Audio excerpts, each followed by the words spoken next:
I always felt a strange pull toward the wild, a magnetic attraction to the untouched beauty of the Brooks Range in northern Alaska. So, in the fall of 2010, I packed my gear and set out alone, driven by an insatiable desire to capture the essence of autumn through my lens. The golden hues of the trees, the crisp air, and the promise of solitude called to me. For days, I wandered deeper into the wilderness, my camera clicking away, capturing the raw beauty around me. It was on the 5th day that I first sensed it, a subtle shift in the air, a chill that seemed to linger even under the midday sun. I dismissed it at first, attributing it to my overactive imagination, but as the hours passed, the feeling grew stronger. I was being watched. The realization hit me when I saw the tracks. Fresh, enormous, unmistakable. A grizzly bear was following me. My heart pounded, but I knew panic was my enemy. I continued on, aware of every sound, every shadow. The bear kept its distance, but I could hear it, branches snapping, the low rumble of its breath. It was stalking me, a predator patiently waiting for the right moment. Nightfall came quickly in the wilderness. As darkness descended, I set up camp in a small clearing, hoping the open space would give me some advantage. I arranged pots and pans around my tent, hoping the noise would deter the bear if it came too close. I forced myself to eat, though every bite tasted like ash. The bear was close. I could feel its presence, a heavy weight in the night air. Sleep was impossible. Every rustle, every distant howl sent my heart racing. I clutched my flashlight and knife, praying I wouldn't need them. Around midnight, I heard it. A soft, deliberate footfall, the unmistakable sound of the bear circling my camp.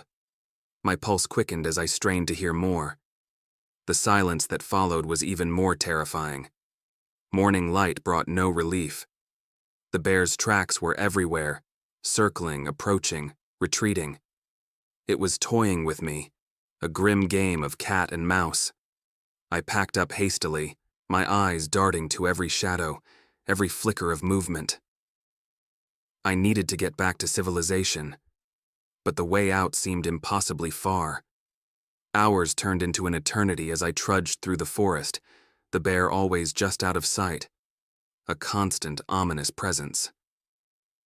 The landscape, once beautiful and inviting, now felt hostile and oppressive. I realized with growing horror that I might never escape. The bear was relentless, patient, and I was growing weaker. By late afternoon, I reached a river.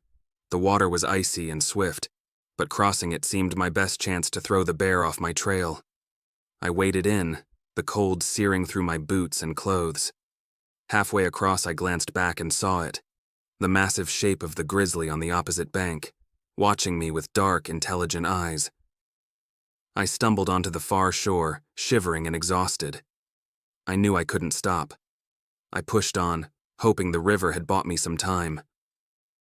As night fell, I found a rocky outcrop and set up my tent against it, hoping the solid rock would protect my back. Again, I set my makeshift alarm system, but my hope was waning. Sleep eluded me once more. The sounds of the forest, usually so calming, now felt like a chorus of impending doom.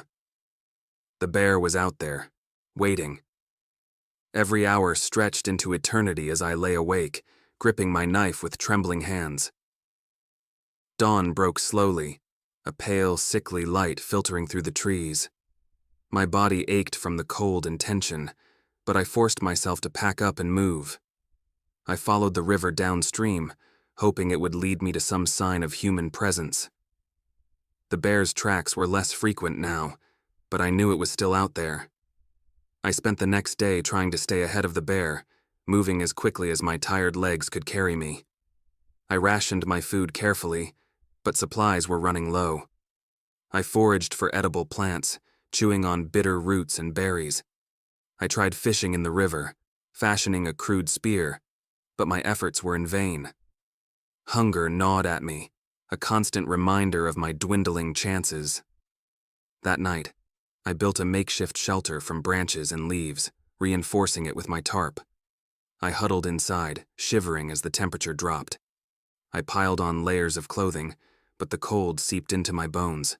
I lit a small fire, its warmth a fragile barrier against the night. Sleep came in fitful bursts, haunted by the ever-present fear of the bear. The next morning, I awoke to find the fire reduced to embers and fresh bear tracks nearby. It had been close, too close. I packed up quickly, my movements frantic. The bear was relentless, a dark shadow that refused to leave me. I continued downstream, my pace slowing as fatigue set in.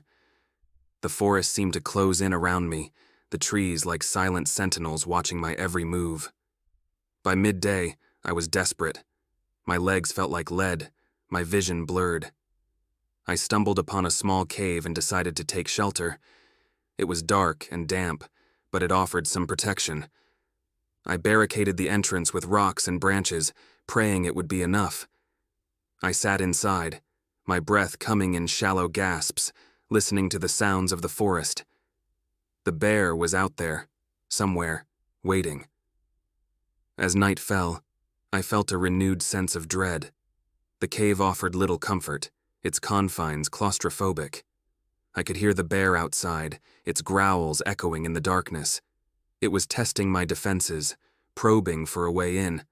I clutched my knife, my hands shaking. The night stretched on, an endless torment of fear and cold. When dawn finally broke, I emerged from the cave, my body aching and weak. The bear's tracks were everywhere, a grim reminder of its persistence. I knew I couldn't stay there. I had to keep moving, had to find a way out. I followed the river once more, my steps unsteady. The forest thinned, and I allowed myself a sliver of hope. But as I emerged into a clearing, my heart sank. The bear was there, standing between me and any chance of escape. Its eyes locked onto mine, a silent challenge. I backed away slowly, trying to keep calm. The bear followed, closing the distance with each step. I knew then that it was a matter of time. I could run, but the bear would catch me. I could fight, but I was no match for its strength. Desperation clawed at me, but I couldn't give up. Not yet. I turned and ran, my legs screaming in protest, the forest blurring around me. I heard the bear crashing through the underbrush behind me, gaining ground. My lungs burned, my vision tunneled. I stumbled and fell, my body hitting the ground hard. The last thing I saw was the bear, a dark shadow looming over me. And then, nothing. They found my campsite weeks later, torn and abandoned. My camera lay on the ground, its memory card full of images of a hauntingly beautiful wilderness, untouched by human presence. Of me there was no sign, only the silent testimony of the forest and the ominous tracks that led away into the unknown.